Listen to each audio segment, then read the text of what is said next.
BlomCast. Turning Points in History. Wendepunkte in der Geschichte. Welcome to the BlomCast, the podcast that looks at turning points in history. We've been away for a week, just a mini summer holiday, but we are back, and we are back with a bang. With a bang that echoes through 3,000 years of history, because we're looking at nothing less than the history of the Arabs. And our travel guide is the best possible travel guide we could have. Tim McIntosh-Smith, author of the book The Arabs. And let me get the subtitle, all right? 3,000 Years of History of Peoples, Tribes and Empires. We will look at this book, read this book, but also welcome its author, Tim McIntosh-Smith. Tim, hello. Thank you very much. I made a face when you said the Arabs, because it is very specifically called Arabs. And I know in the German translation they had to look hard for what to call Arabs on their own without a definite article. And I specifically called it Arabs without a definite article. So let's just make this clear. The book's title is Arabs, and that has a great significance, to which we will come back. But Tim, we catch you in Abu Dhabi, where you are visiting professor, but usually, as most good English people do, you live in Yemen, in Sana'a, in a medieval tower, as you write yourself. So tell us a little bit about that journey. Yeah, the tower, is it medieval? It is, it kind of passes upwards through the middle of different ages. So in that sense, it's medieval. The bottom bit is very old, and it gets younger as you go up. The top bit I built on myself. How did I end up in Sana'a? Well, basically, I was studying Arabic, and I wanted to learn how to speak it. I mean, I think after however many year or two of Arabic, I couldn't have asked the way to go to the loo. So I thought, must do something about this, and chose Yemen as being a place where you probably would have to speak Arabic. And went there and really fell in love with it. And that was back in 1982, which makes me feel tremendously old. I've been there. I don't use the past tense until 2019, so a good many years in Sana'a. I haven't been back since then because the new rulers in the north are a bit problematic, but it's still very much my home, and it's where the heart is. But tell me, I mean, in the West at least, from what we hear from the media, and this I think will be a little bit of a motif throughout this podcast, what we learn about the Arab world in the West, and what your observations about it may be. In the West, Yemen is seen as a backward, war-torn country where life is hard and people are poor and probably fanatic. You obviously have a different perspective on that. Well, some of what you said is true. Backward, no, I wouldn't use that word. No, I caricaturize, but I show a perception. Yes, I know. It has had a different history of progress, particularly in recent years, and it has had some reverses. So in that sense, it has gone backwards. War-torn, certainly.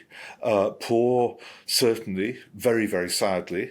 What were the other words you used to characterize it? Fanatical. Some of the words you've used are correct. War-torn, it certainly is, very, very sadly. Poor, it certainly is, very, very sadly. It breaks my heart to think that when I first went there over 40 years ago, it was the poorest Arab country and one of the poorest countries in the world, and it still is. Backward, well, it's had a different history of progress. Yes, I know you were caricaturing, I suppose. It's had leaps forward, but unfortunately it's gone backward. I think it's in rather in reverse at the moment. the last word you use, fanatical. Well, I mean, what you see on Western television screens are Islamist militias driving around on Toyota pickup trucks. Absolutely. I would say that does not include most of the population. We do have a group in the Old North where where I've lived, which has taken over at the moment, who are fanatical. I mean, their slogan is one of death and curses, and they rejoice in driving around festooned with bandoliers and hung with hand grenades and weaponry of all sorts. Well, that's unfortunately the perception. Yes, but of course, Yemenis by and large are not like that. So, of course, we have fanatics in all countries. It's just rather unfortunate that in Yemen at the moment they've come to the fore because the processes of change for the better, democratization have broken down very, very sadly.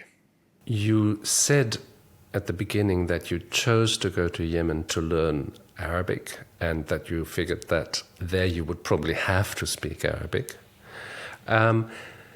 What kind of Arabic do the Yemenis speak? I mean, the Syrians, the Egyptians are sort of proud of their Arabic, but Arabic is a language that works very differently from other languages in that respect.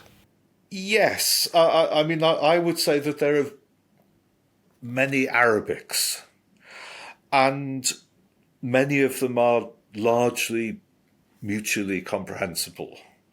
So you can talk about an Arabic language and dialects of it. Generally speaking, well, where I've always lived in Yemen, in Sana'a, even though it's an urban setting, they actually kind of speak a sort of, roughly speaking, a sort of Bedouin Arabic, even though they're very much settled. If you go down to the south, they have very different sounds. So within the country, there's a large variation in the way people speak, and of course, that's really the case across the Arab world.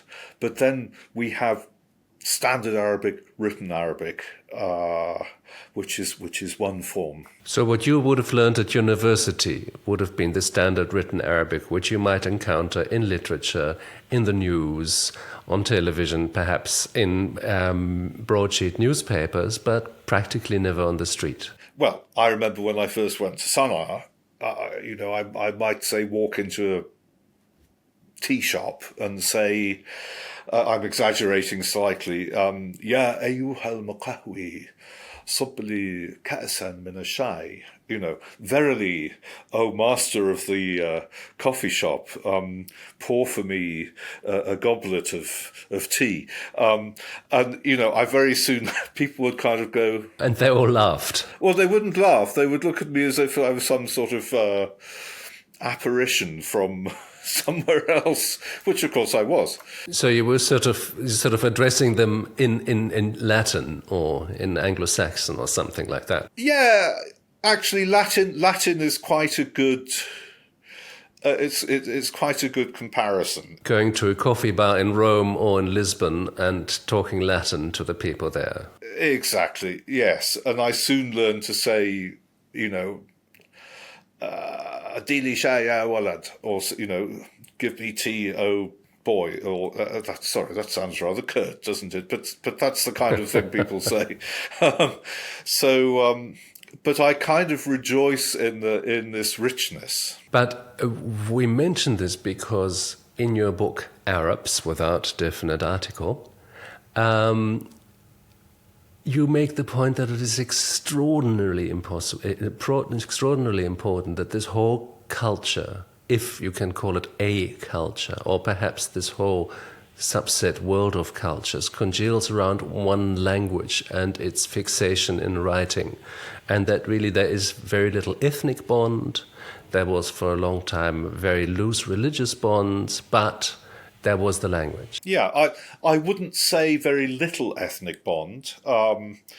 There are ethnic bonds, yes, but they were very early on turned rather into legends, if not myths, and sort of very carefully channeled into neat family trees and tribal trees, things like that. And of course, the picture is more complicated. So yeah, ethnicity, it does play a part. But in the end, I think you're dealing, as with any other people on Earth, you're sort of dealing with a construct.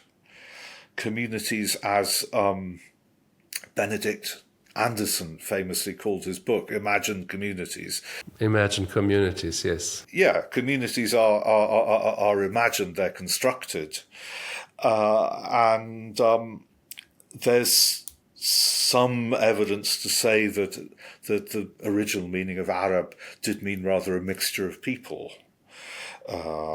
It certainly meant very early on people who lived in desert regions and kept camels and subsisted by using these camels. But as for some sort of magic single origin for them, let alone for the Arab world as it is now, no, I think we can dismiss that. But that's very important. Yeah, no, I was going to say the magic of language, and the language in itself is a construct, as we use it now, but it's that magic that really brought people together. It's really interesting because what you say about these imagined communities, in the West we've got a different kind of imagined community. We have the nation state. And that is its own mythology. That is its own retrospective history in which we reconstruct ethnic origins, national origins in history. And that is our default way of seeing the world. With colonialism, that also came into the Arab world, pushed into the Arab world. And the struggle between these two concepts of identity says a lot about Arab history, I think, between the idea of the nation state and an idea of Arabness that is much more a cultural and almost linguistic idea. Yeah, you're right, but I wouldn't draw such a hard and fast boundary, and I would take you back to scholars like Herder. What was he, late 18th century? Late 18th, early 19th, yes. Great romantic thinker, father of the idea of cultural nationalism in Germany. Yes, exactly. And Germany not being so dissimilar, perhaps, from the Arabian Peninsula. You had a lot of different ways of speaking, whether you call them dialects or what, I don't know. There was a notion of Germanness, but no German state, and all these little statelets with their dialects and different masters. Yes, and I know the notion of a unified Germanness came, almost a century after Herder. Yes. But he came up with the idea, I think as he put it in roughly as many words, that the poet can create a nation. And I've quoted him on that in my big history of Arabs, because I think it rather applies to Arabs as well. But that's really interesting because it wouldn't be true for France. I mean, France is a royal creation, centralized under Louis XIV. It wouldn't be true for Britain, very probably, where, the probably geography was very important for the forming of a national identity, an island. It was true for Germany. It was probably true for Italy in the 19th century, that poets played a great role in an idea of national identity. And you say it is also true for many Arab societies. Yes, and I'm not saying that the poetic construction of identity worked in the same way in the Arab world, but I would say that you began to get people who were called kings of Arabs, or kings of the Arabs early on, who were really appointed as such by the neighbouring empires. So the Romans or the Byzantines would have their sort of pet Arab kings, and the Persians also. And, in what sense were these guys kings? They were really sort of enlarged tribal chiefs. Well, they sort of made themselves kings by having courts, albeit their courts might have been in tented encampments to begin with, but they would attract people, and they would attract poets. And we're talking about certainly in the 6th century AD, but very probably before that. And because there was this kind of poetic Arabic, a special Arabic for soothsaying, for seers, for poets, for tribal orators, they would use this and they would bring this to the courts and sort of solidify this identity. So, you get somebody very early on, like Imr al-Qais, not the poet. There was a poet with the same name later on, but there was a king, Imr al-Qais.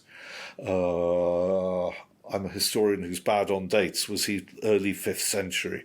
And he is called in his funeral inscription, in his sepulchral inscription, he's called the king of all the Arabs, and he seems to be one of these people who was involved in attracting poets to the court. Certainly his dynasty was later on. So the fact that you attract poets to the court, the poetry becomes exciting and important and much loved, and then spreads out. So it's a kind of reflexive process. Now, we are moving with giant steps to the actual subject of this conversation, which is the great scholar Ibn Khaldun. But I think it's very important that we lay the groundwork by giving attention to the language and the importance of the language for Arabic culture. And so let's just spend a few moments on reflecting what was, of course, the seminal event for an Arab culture, the fixation in writing of the Quran. And you've just described this court poetry, this poetry of soothsayers, and a very heightened, magically charged language. And that was poured into that one prophetic document that became the Quran. And the Quran is as well as being a sacred book and the word of God himself, if you are a pious, believing Muslim, it is you're right to say poured into it. It's a vessel, if you like, for the preservation of Arabic. And it was interesting that it all came about early in the 7th century AD, and shortly before that, it seems that the people in Mecca, the Prophet Muhammad's home city, who were great merchants, they were beginning to use writing. And there's a poem which I see as absolutely seminal. I mean, I don't know if it's genuinely of the time, late 6th century, but it's congratulating the Meccans on getting their own writing in which to write their Arabic language. And the poet says, now you don't have to bother with the writing of the Persians or of the Romans or of the Hemiris or the Sabaeans. He calls it Musnad. So he's saying, in effect, that these three great neighboring empires, the South Arabian Hemiri empire was really finished by that time, but he was really saying, these Arabs, these people in Mecca, they're kind of joining that club by having their own writing. And then on top of that, directly on top of that, you get the Quran coming. And if the importance of writing to early Islamic history were to be doubted, I think we can look at the first four caliphs, the rightly guided caliphs, if you like, the immediate successors of Muhammad, and realize that they all worked as scribes for him. So the connection between the language, the writing of the language, the writing of the Quran, that first Arabic book, and the importance of people who knew writing at this very early stage of Arabic writing, it all comes together beautifully. And the Quran itself, it says, "Oh, God has taught you by the pen." It elevates the pen into a sort of, if you like, almost a magic or divine symbol. You describe rather entertainingly the main, as it were, pivotal activities of Arab culture at the time as reading and poetry. But we will come back to that, and I think we will also come back to the importance of the language. But let's just fast forward 600 or so years from the writing to the Quran to the life of Ibn Khaldun, one of the great scholars of the Arabic world, a major inspiration as well for scholars beyond his world. Can you give us a thumbnail sketch of what his life looked like, just to sort of contextualize and situate him? It's a bit difficult for me to make it into a thumbnail because I'm currently editing and translating the first full translation, his own autobiography. So I'm sort of, I'm like pressed up against the screen. Take 20 steps back and tell us what you still see. Ibn Khaldun, to go back to his ancestry, because we leapt over those 600 odd years, but his ancestry kind of fills in that leap. They came from, his ancestor in the time of Muhammad, so early 7th century, came from Hadramaut, so part of Yemen, southern Arabia. He was a companion of the Prophet. In time, he or his offspring moved up to sort of Iraq and were settled in the new garrison cities. And then at some time they made it over to all the way to Spain after the Umayyad Caliphate had been set up there. Roughly which century are we talking? Yes. We're talking about 9th, 10th centuries. The Muslims got to Spain before that, early in the 8th century, but later 8th century. The Umayyad Caliphate was, or Umayyad rule was set up in Spain. And Ibn Khaldun's ancestors, he's not even sure when they got there himself. There seem to be missing generations in his genealogy, but sometime after that. And they were prominent citizens, eventually in Seville, Ishbilia in Arabic. With the fall of Seville to the Reconquista later on, they went to North Africa and eventually ended up in Tunis, which is where Ibn Khaldun was born. So that journey from southern Arabia to Mecca, meeting the Prophet, to Iraq, the garrison cities, right across to the far end of the Arab Empire, and then the retreat as the Christian reconquest happens to North Africa. It kind of encapsulates a lot of Arab history. So that's his background. He himself, how can I describe him? I think he was a sort of prodigy, and he knew it. He's quite bumptious, if that's the right word, from an early age. He's employed in the court in Tunis, and then everything falls apart with Black Death, and he ends up in Fez, is employed there. And then he sort of does a pinball progress around the courts of North Africa and Spain. He works for the Sultan of Granada. He goes on an embassy to Pedro the Cruel of Castile, who says, "Oh, your ancestors were in Seville. You can come and work for me, and you can have your ancestral property back." But that doesn't happen. He eventually, and he sort of falls out with everyone because he is so bumptious and clever and a bit big-headed, I think. and he ends up in Cairo. So he was a politician, basically, who wasn't good at politics. I don't think you can call... I mean, were there any politics? There weren't really any politics at the time. No, but there was certainly diplomacy. There was certainly diplomacy. There were certainly statesmen. You've got to kind of do a bit of a mental flip and think of the people who were actually in control, militarily, the sultans, as mostly being from tribal backgrounds.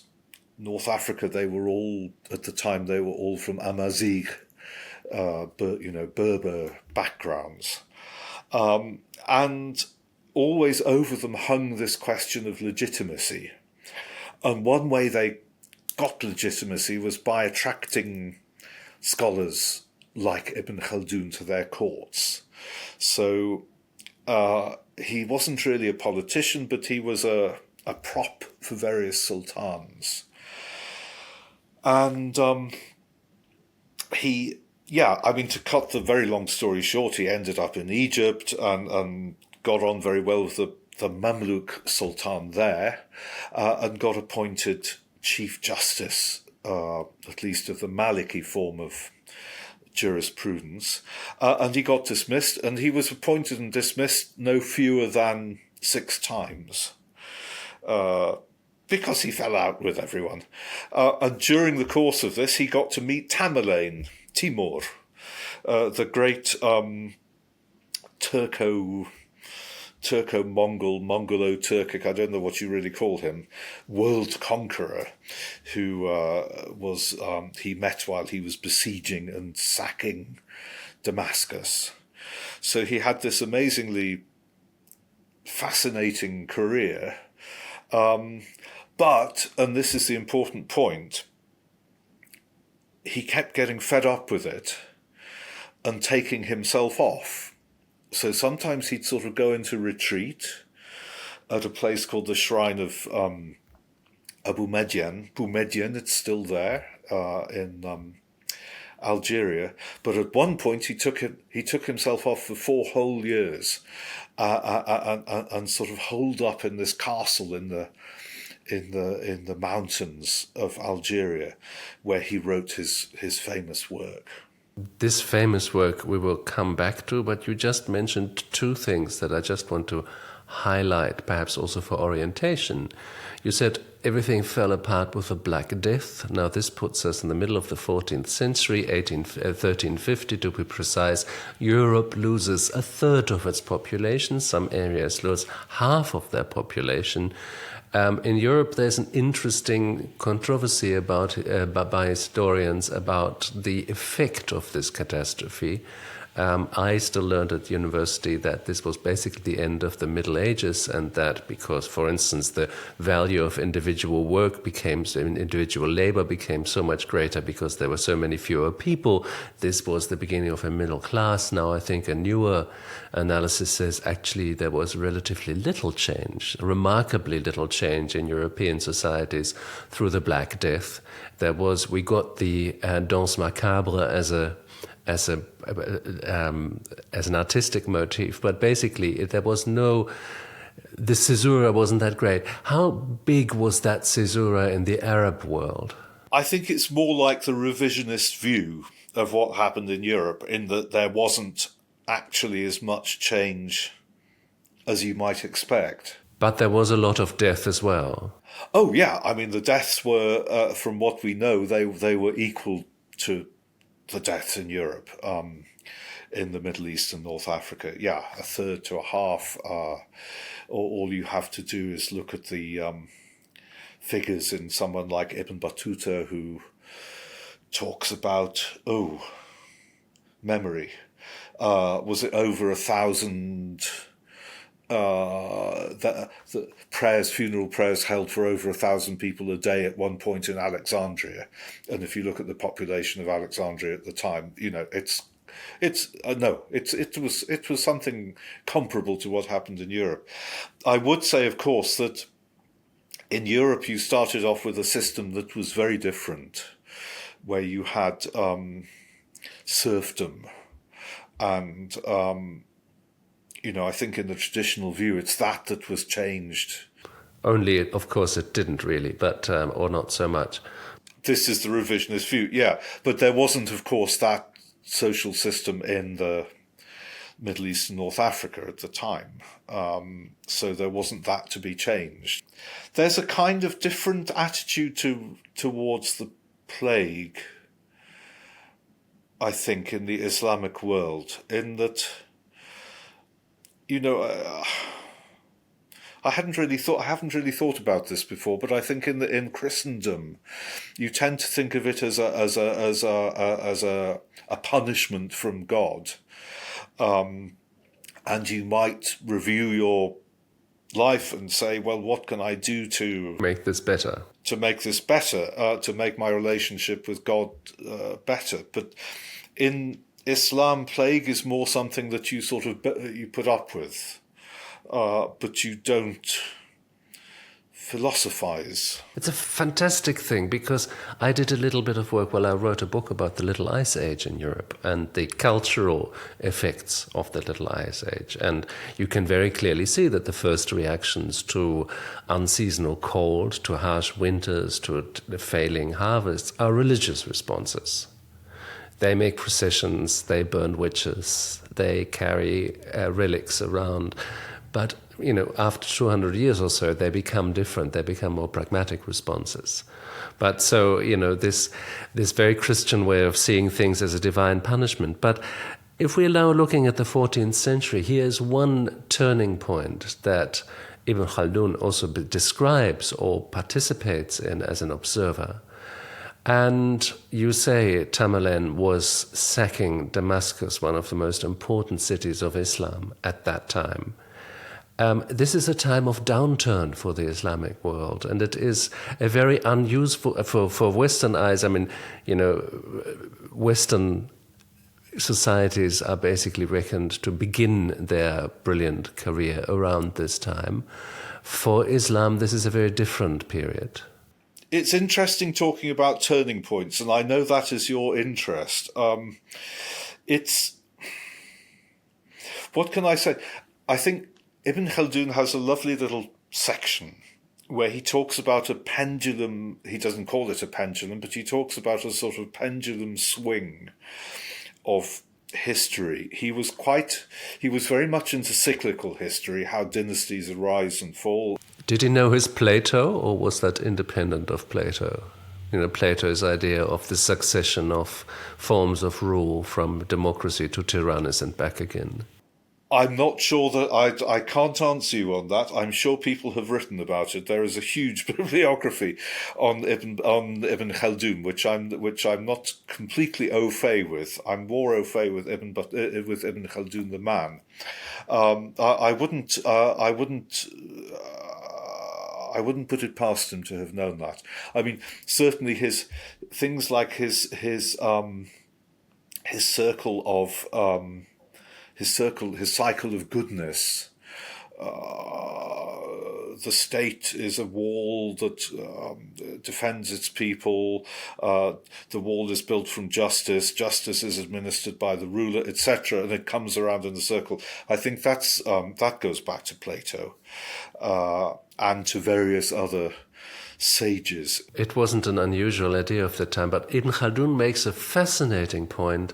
You describe the Arab culture as divided between the city and the Bedouins, and the settled and the not yet settled, the settled and the itinerant. Yes, well, I'm being a bit Khaldunian there. That is a point that he makes, and a point that is not only perhaps interesting if you look at Arab societies or Islamic societies, namely the relation between the center and the periphery.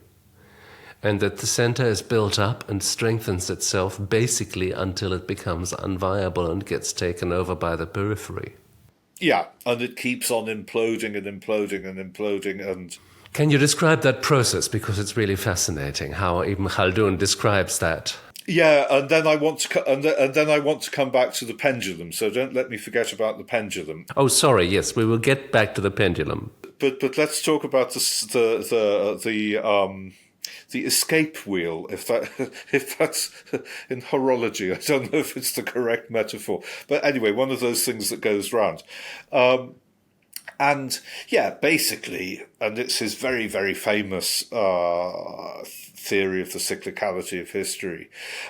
You have a nomadic group, and when he says nomadic, he's being a bit prescriptive. It could be semi-nomadic or whatever, but basically people from the periphery who manage to get something which he calls Asabiyyah. And it's his famous word, okay? And it really means something like group solidarity. It's been translated as esprit de corps and various other things. I'm sure there's a lovely German term that you could call it as well. I don't know enough German, but it's this group solidarity, and it can be as a result of something like religion. And of course, the great example is Islam, bringing Arabs together, but also language. And Ibn Khaldun said, very importantly, that the Prophet Muhammad brought Arabs together. He united them upon the word of Islam. Okay, that's I've got a slight obsession with language, as you might know. But this Asabiyyah, this group solidarity, comes about, and then you take over power by defeating the corrupt and rotten people ruling the city who are wallowing in luxury, who haven't bothered about paying their army properly, and they've got mercenaries and they can't pay them because they can't get the taxes, so it all implodes. And then the new people take over, and then they get infected by the luxury, and then they, in three or four generations, they implode too. And that's his kind of cyclical theory. And you know, for what he was observing, yes, it does. It can be seen to work. It doesn't work over the whole scene, but it certainly worked from time to time. Now, this thought is taken out of this great book that he wrote while being in seclusion, the Muqaddimah. But when you say, okay, this cyclical theory is kind of interesting, but, you know, it was probably around before and it's a little bit schematic, what fascinates you about him so much that you have spent years with him? I think it's his brain. The fact that he's an independent thinker and he's brilliant.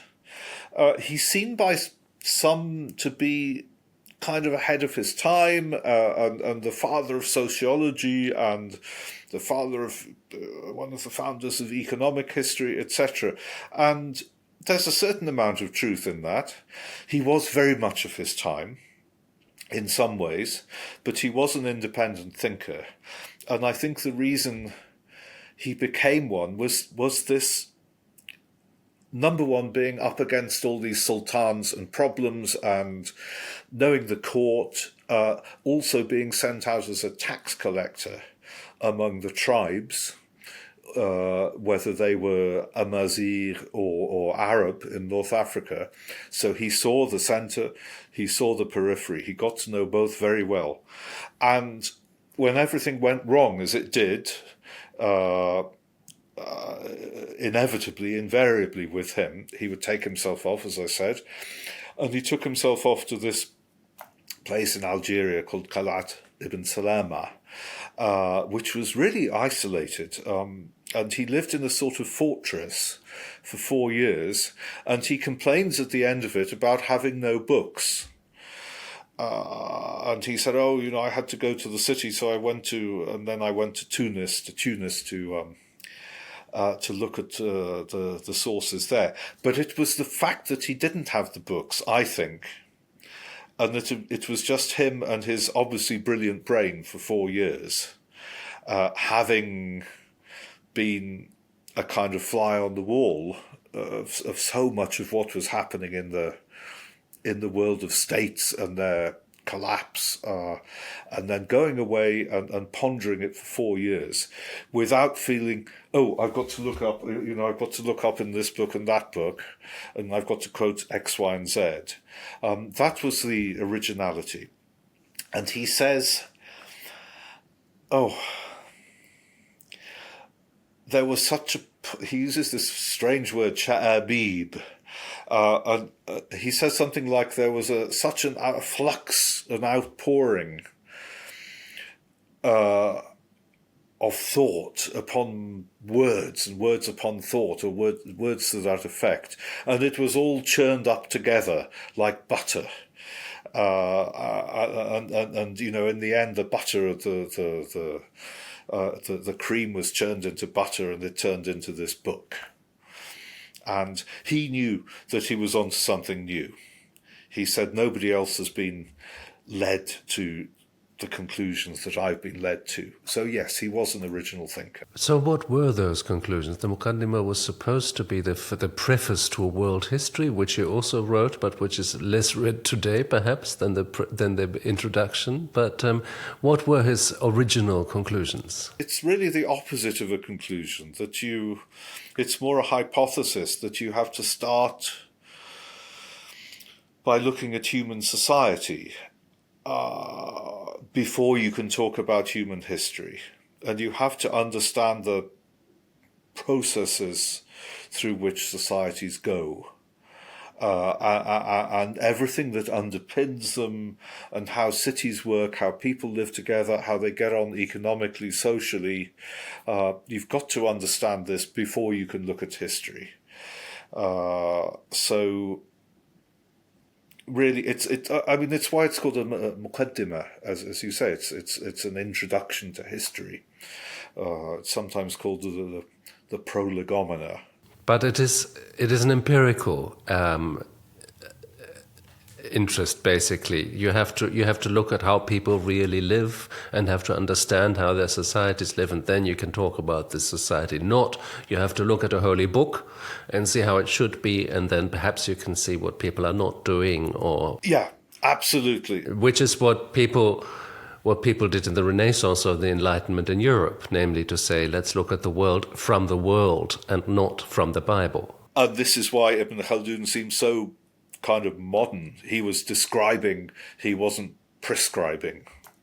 At the same time, and moving perhaps a little bit beyond Ibn Khaldun, although I think his perspective can accompany us, you have made the point very insistently and very brilliantly that writing is so central, that language is so central, and then comes this thing called the printable type, printing in Europe, and Arabic lends itself spectacularly badly to printing in that way. But not only that, this is not only a technical problem, a typesetting problem, but also the authorities are not in love with the idea. Why? You can go back and look at accounts of Istanbul, for example, and I think there were proclamations made about, we don't want printing and that kind of thing, and the 5,000 scribes, or however many there were in Istanbul, it was something like that, I think. I think there were 10,000, but it was forbidden. Printing books certainly printing books in Arabic was forbidden, and just to solve the teaser with the Arabic type, I mean, as a cursive, joined up letters are very difficult to reproduce in early typeface. Yeah, and personally, I mean, when you say it was forbidden, I think it was there were edicts issued from time to time. Certainly the Ottoman Empire, there were. It wasn't as if it was sort of forbidden by Holy Writ. No, far from it. But it was certainly frowned upon. And I think the reason is, personally, that it's aesthetic as much as anything else, and technical. That the way Arabic works, I mean, you can have a letter like that, nice, you can make a nice die cast of it. Exactly. But it's got to, because it's cursive, it's got to attach to other things. So you have to have, the letter on its own, letter with something before, letter with something after, the letter in the terminal position. And then you've got the problem of the vowels, which are little signs above or below the letters, which you don't write in. So you've got to have each of those 4 or whatever manifestations of a single letter with, what would it be? I don't know, half a dozen or so different vowel signs, more than that. And the upshot of it, again, what are the numbers? I mean, I think an Arabic font, early on, it contained getting on for 1,000 permutations. Yes, and in the European alphabet, you had 30 or 40. Yeah, maybe a bit more than that with upper and lower case, but generally speaking, less than 100. I know. I did a stint as a letterpress typographer in my teens. It was wonderful. I really enjoyed it. You were composing, great fun. But to do it with a font of 1,000 characters, it would drive you nuts. And of course, in the end, the results don't look very beautiful. So I think that's largely what held things back. But it was the beginning of a shearing apart of European and Islamic cultures. The Europeans were commonly known as the Franks by the Arabs for a while, and not considered terribly exciting or important. And now these Franks develop technologies such as printing. They also discover the way around Africa and to the Americas, to Asia, and that in itself has a huge impact on Arab culture. Why? Literally, the Cape of Good Hope is a turning point. I mean, it's a literal turning point if you look at the map, which people didn't realise until the Europeans came round. I mean, if you look at I wish I had one to hand, but basically a map of the world, so, Eurasia plus Africa in those days, before the 15th century, it would have had 2 enclosed bodies of water. From where you are, that's the Mediterranean, and that's the Indian Ocean. Indian Ocean a bit bigger, but not much, but almost enclosed by an Africa that bent like that and almost touched China. Okay. And then there's a lovely moment in, is it Ahmed ibn Majid or Suleiman al-Mahri? One of the 2 writers on navigation, Arabic writers. And he says that, in recent years, the Franks, or whatever he calls them, have got to Buenos Ferrans, a place they call Buenos Ferrans, and it's Bon Speranza, Good Hope, the Cape of Good Hope. By the way, they have revealed that, in fact, Africa extends much further south than we thought, and it doesn't curl round. It extends to where, I forget which star sign is 5 fingers above the horizon, but, he fixed it quite accurately with that. And that was unexpected. The Europeans have suddenly, they had Mare Nostrum or bits of it, or they contended with people from North Africa and the Levant over the Mediterranean, but the Indian Ocean was a sort of organic trading pool that was open to everyone who lived on its shores. And then these guys turn up round the corner with their carracks and their cannons and everything else, and they want to monopolize everything. And they build fortresses, and they massacre people left, right, and centre. So, yes, it was a turning point. It was literally I think that's the meaning, if I remember my rusty Greek, it was a katastrophe, a catastrophe. And a catastrophe, if I remember, it's kind of a turning round. It's a point of inclination, yes. But Would it be right to say that what happened to some of the great trading cities of the Arab world was what happened also to Venice at the time? Namely, that with the discovery of new maritime routes via the Atlantic, trade over the Silk Road rather dried up because it was more hazardous, it was more expensive, it took a longer time. And I mean, Venice's greatness was because of the Silk Road and because of being a receiving harbor for all of that.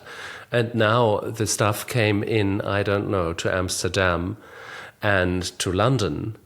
And these routes were no longer so frequented. So, of course, the centers that were lying there were rather atrophying. Yes, I think atrophying certainly for a period, because eventually after the initial shock and that succession, that nice Khaldounian succession for different reasons of European empires, the Portuguese, the Dutch, the Brits, or the English, I suppose, but effectively the Brits, things did calm down. And then the fact that you did get people like the British getting or making quite a large trading empire around the Indian Ocean. Off the back of that, then you got a resurgence of trade and travel from for example, from southern Arabia, and a lot of the shape of what we think of as the Islamic world today. Obviously, you had the Arab Empire in the 7th and 8th centuries, that initial one, but then you had a great efflorescence in the 14th century, navigation, but then also a kind of solidifying... Ibn Khaldun's time, Ibn Battuta's time, the famous traveller, he was witness to that. Sort of pendant to Marco Polo of the Islamic world. Yes, I always wish it was the other way around. Perhaps it is the other way around. So Marco Polo is the Venetian or the Dalmatian Ibn Battuta.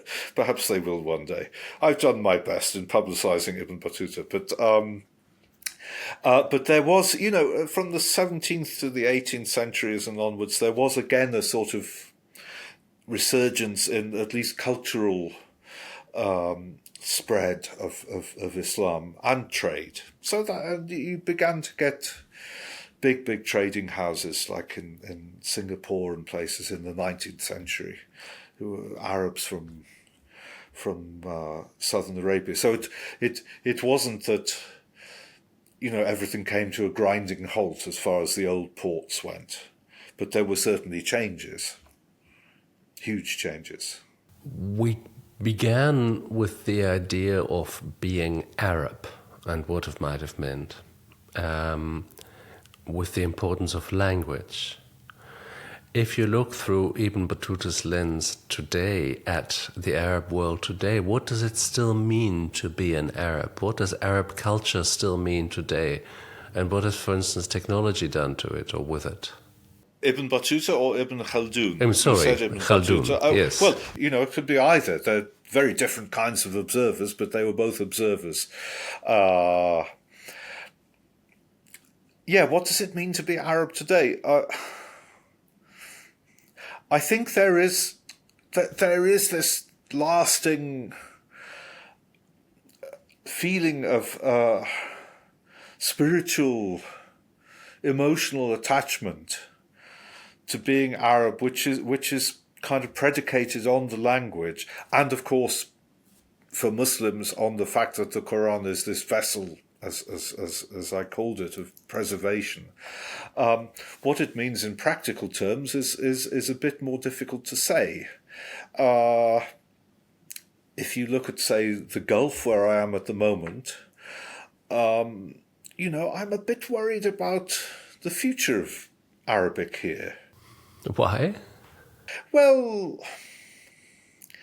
there's a sort of opening up to the Anglosphere, to the extent that, young people perhaps aren't brought up knowing the classics of Arabic as they might have done a few generations ago. Did they really? I mean, this is.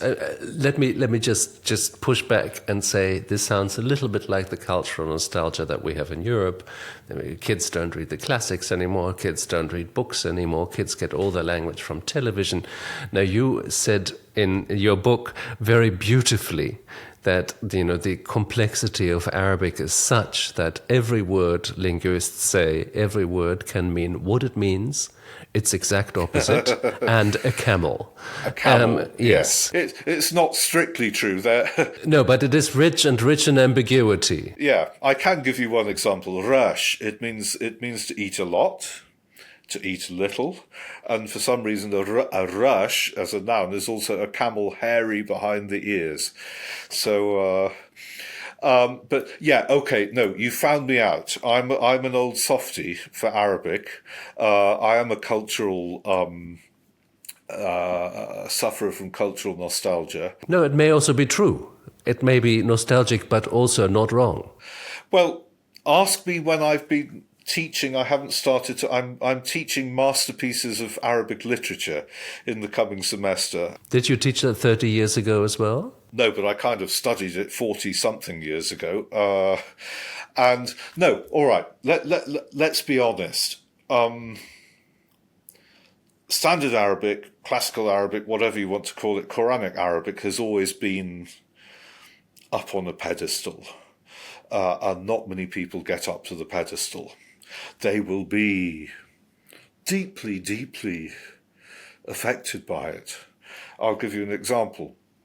I have some kind of godchildren, surrogate children, I never know what to call them, who are first language Arabic speakers.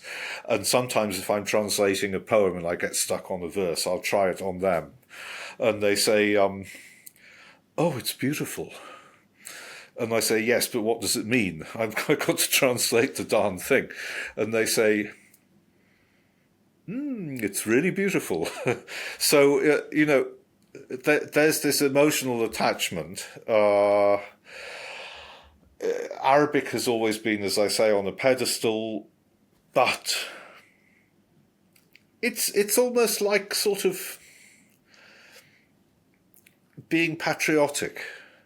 And who is it?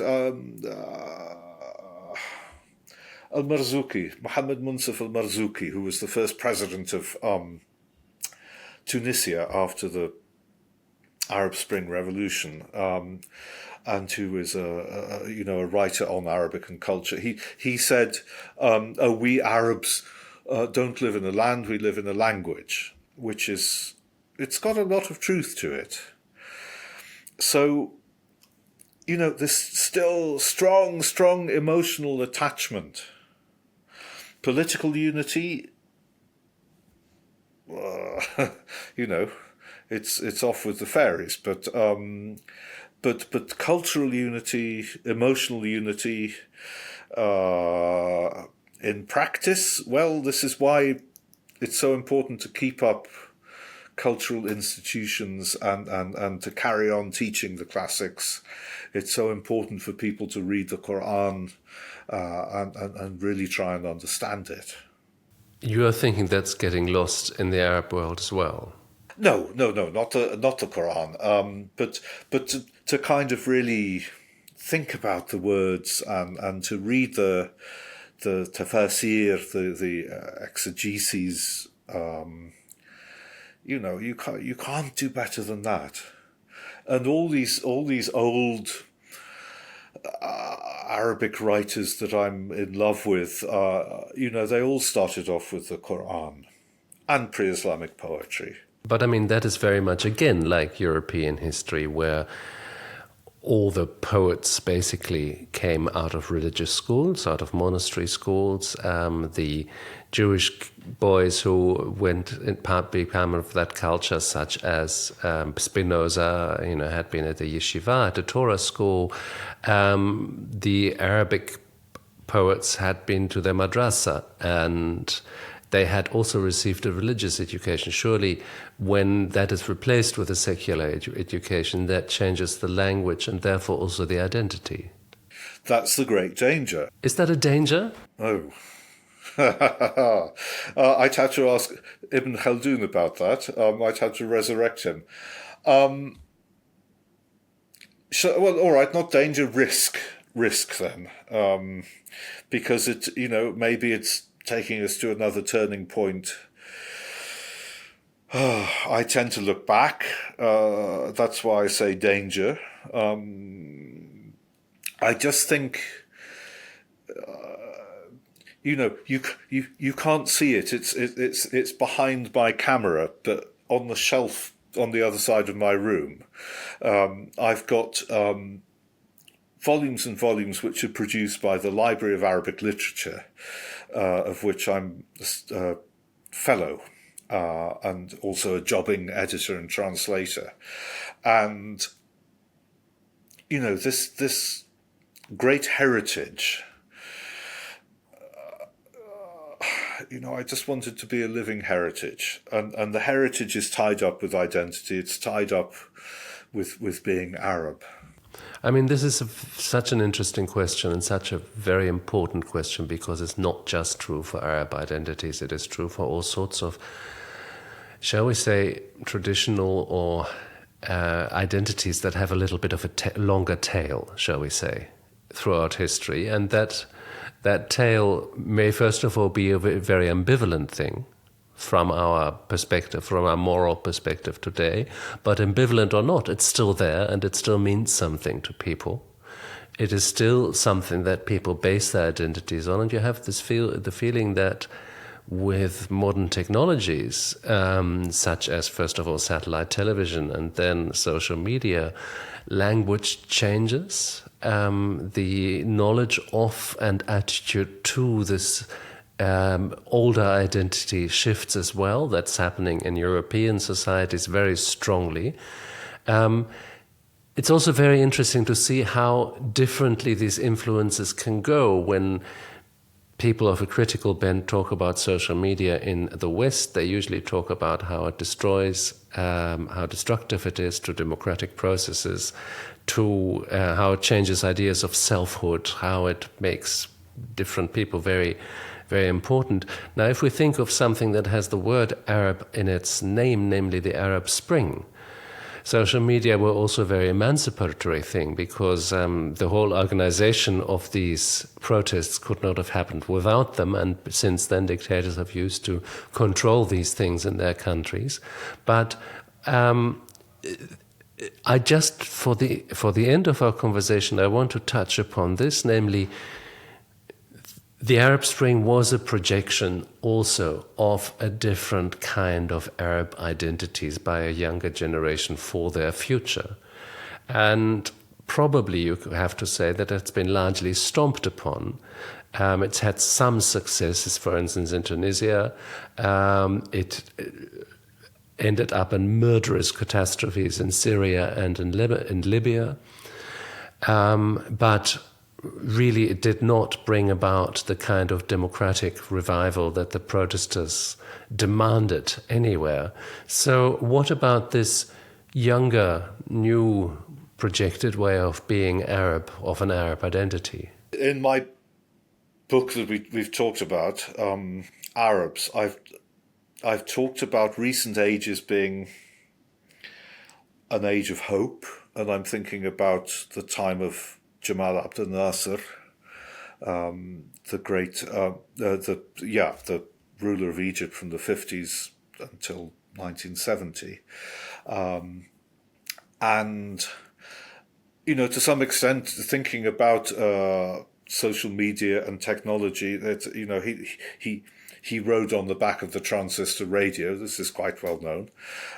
As you say, the Arab Spring. It was social media helped with that.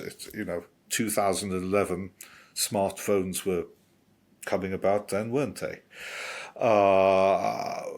Surveillance technology develops very soon on the back of that, so we have a return to authoritarianism. But yeah, where is it going? I mean, that as I understand, that's really the drift of your question. What is it like being Arab in the 21st century?